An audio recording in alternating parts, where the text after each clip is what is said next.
In Chapter 6 of Legacy of the King, Drake embarks on a pivotal quest to uncover the secrets of his ancestry. The chapter opens with Drake and his companions strategizing their next steps, highlighting Drake's determination and curiosity.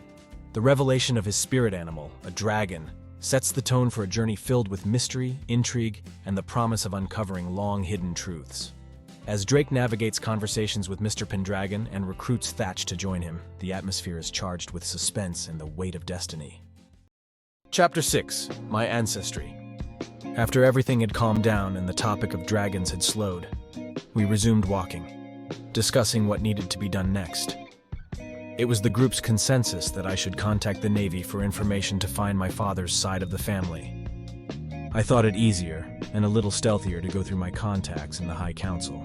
If that didn't work, we could resort to Plan B, the Navy. It didn't go that far, though. Mr. Pendragon was very helpful and set us on the right path to find him. He even paid for our travel, much to my surprise and appreciation. However, our previous discussion still bothered me, so I decided to ask him about it. Oh well, that is an ability of the mind, to talk to people through mental messages. It's like telepathy, he said with a hint of hesitation. So you know about my destiny then, to kill the Queen? Of course. Good, I can speak freely. So, it was my mother you were talking to in your mind, yes? Of course. Then explain to me why it seems she didn't know I was coming.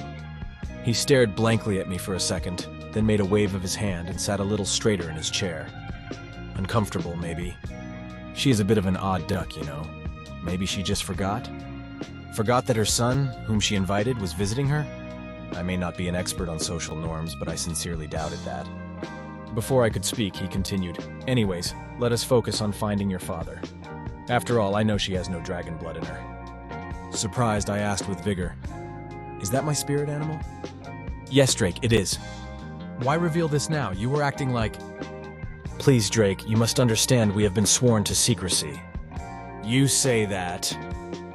In that moment, I realized this man's name was Pendragon. That could mean nothing, or it could mean everything.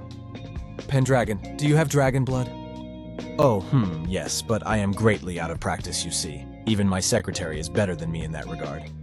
"She is a dragon too?" "Yes." As I grasped everything, I tried to consider how to go about this. It was hard to take the fact that I was being pulled into this narrative. It did not feel like I was in control. Pendragon was hiding something, but I thought this was the best I was going to get out of him. Still, I thought, directness always helps. "So you are not hiding anything else from me?" "What? No, Drake, I have been forthright with what I am allowed." "Allowed? By whom?" Pendragon cleared his throat. "The Earth King, who is also the King of Dragons.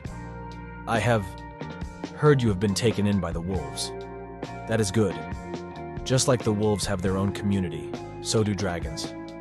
There are other mystical creatures all over the world. We even have elves and fairies living here in Britain." "So there is a king of dragons?" "Yes, and he has been trying to hide you from the Queen. That is the truth. This is why I was putting on an act. Not only was I not sure, I needed to know if she was ready to see you. I cannot begin to think what words were said to make you feel like she does not know you. But you said she was attacked. Maybe she was trying to remain detached from you to throw off suspicion. She was supposed to be in hiding. I will have to find out how she was found out." That idea had not occurred to me. "This king, can I meet him?" "Not now. Focus on your task at hand. Find your grandfather."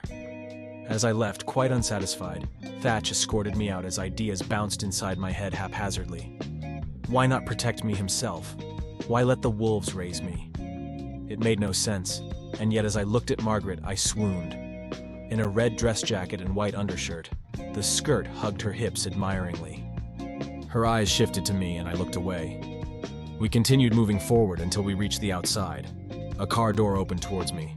I stopped and she turned. "Miss Thatch."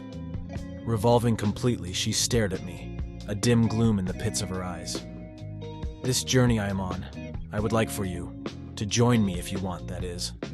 Her lips unwavering, she stiffened immediately. But no words. We just exchanged gentle reminders of the distance between us. "I do not understand," she said.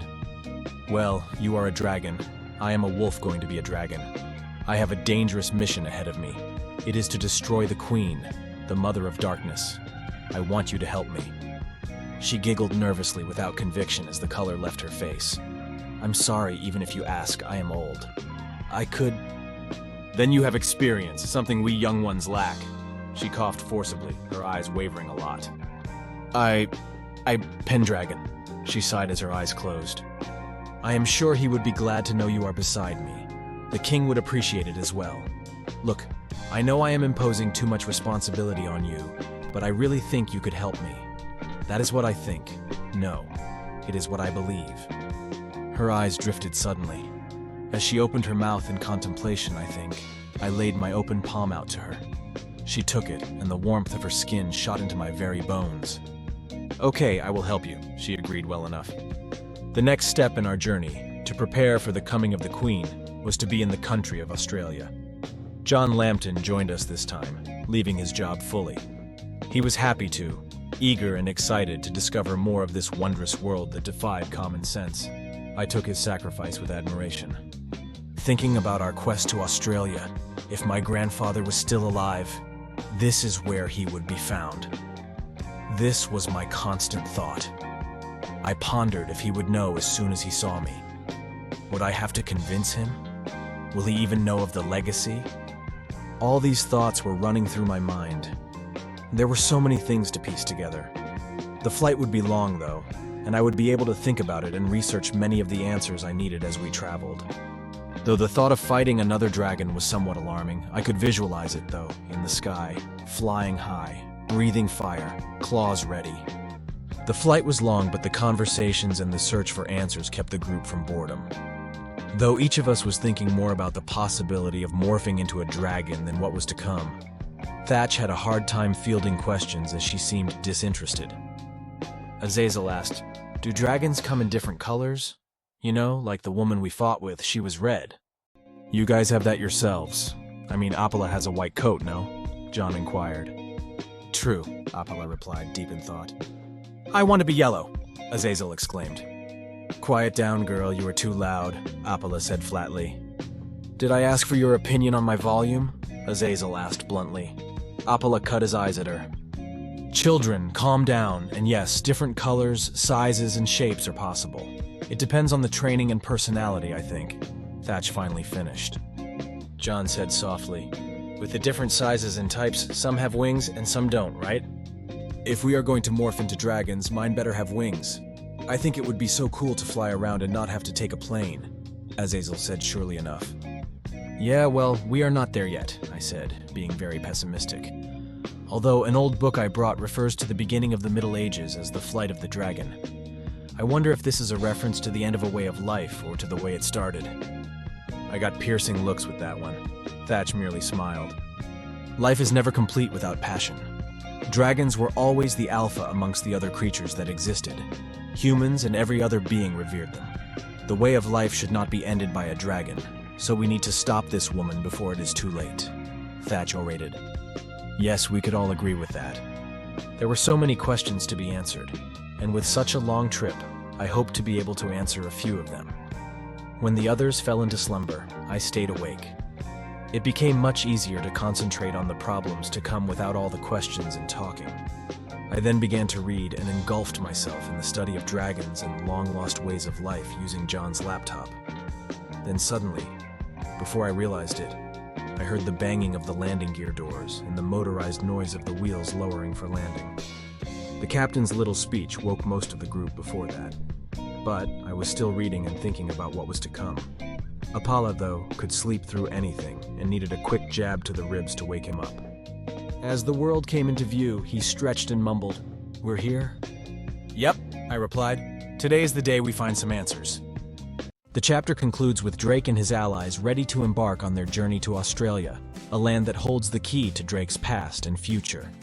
As their plane touches down, the sense of anticipation and preparation is palpable. The vast and exotic landscape of Australia promises new challenges and discoveries. The team, united and determined, is ready to face whatever comes next in their quest to defeat the Queen and fulfill Drake's destiny. The journey ahead is fraught with uncertainty, but the resolve of Drake and his companions shines through, setting the stage for the adventures to come.